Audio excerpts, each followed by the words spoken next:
उस वक्त से जो भी अल्लाह के नुमाइंदे को कबूल कर ले उसको राफजी कहते हैं, जो खुदा के नुमाइंदों के अलावा हर किसी को छोड़ दे, तर्क कर दे, उसको राफजी कहते हैं। खारजी वो है जो अल्लाह के बनाए हुए नुमाइंदे के सामने आकर खड़ा हो जाए, ये खारजी है। ठीक है। और राफजी वो है जो खुदा के नुमाइंदे को कबूल करे, खुदा के नुमाइंदों के अलावा सब को छोड़ दे और तर्क कर दे, सब का इनकार करे, उसको राफजी कहते हैं। एतराज है, आपने ईरान पर एतराज नहीं किया। अगर आप ईरान पर एतराज करते तो हम कतई उसका जवाब न देते। आपने निजाम पर एतराज किया।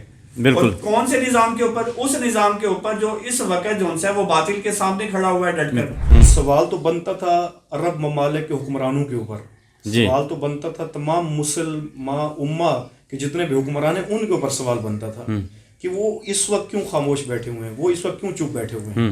वो तो मौजूद हैं, पहले दिन से वहां पर खड़े हैं।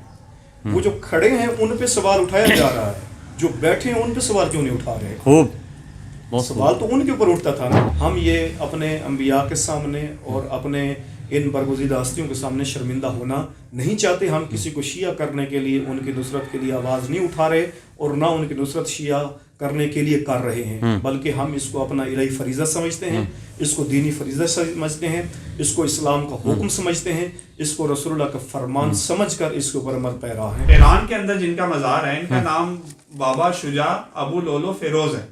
जबकि कातिले हजरत उमर का जो नाम है वो अबू लोलो है, फिरोज उनका नाम वहां पर नहीं बयान किया जाता। ठीक है। अच्छा, ये एक सूफी है।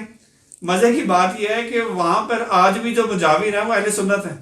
विलायत फ़क़ीह हुकूमत जो है उन्होंने अहले तसन्नुन को अपने हक से महरूम करके रखा हुआ है। तो अब ये बाबा शुजाउद्दीन अबू लोलो फिरोज अल-मारूफ, तो ये खुद अहले तसन्नुन की एक बरजस्ता शख्सियत थी जो कशान और नहावंद के दरमियान में रहते थे और वहीं पर बाकायदा इनकी मज़ार बनी और अहले तसन्नुन ही वहाँ पर मुजाविर हैं इस मज़ार के। और अहले तसन्नुन ने बाकायदा एक इमाम जमात रखा हुआ है। तो क्या अलामा साहब अहमद जवेद साहब ने ये सवाल क्यों उठाया कि बनु उमय्या से उनकी कोई ख़ास मोहब्बत का ये अंदाज़ा लगा सकते हैं या हक़ाइक़ से वाकिफ़ नहीं है? मैं वो यही बता रहा हूँ ना कि या तो हक़ाइक़ से वाकिफ़ नहीं है या इसके पीछे कोई और बस मंजर है जिस वजह से उन्होंने ये बात की है। खुशी मनाते हैं कि इस दिन इमाम आसर को बाकायदा तौर पर इमामत मिली है। ठीक है। तो इसलिए ये हमारा यौम ईद का दिन है। ठीक है। और चूंकि आले ज़हरा की खुशी का दिन है तो इसलिए हम इसको ईद ज़हरा भी कहते हैं। ठीक है।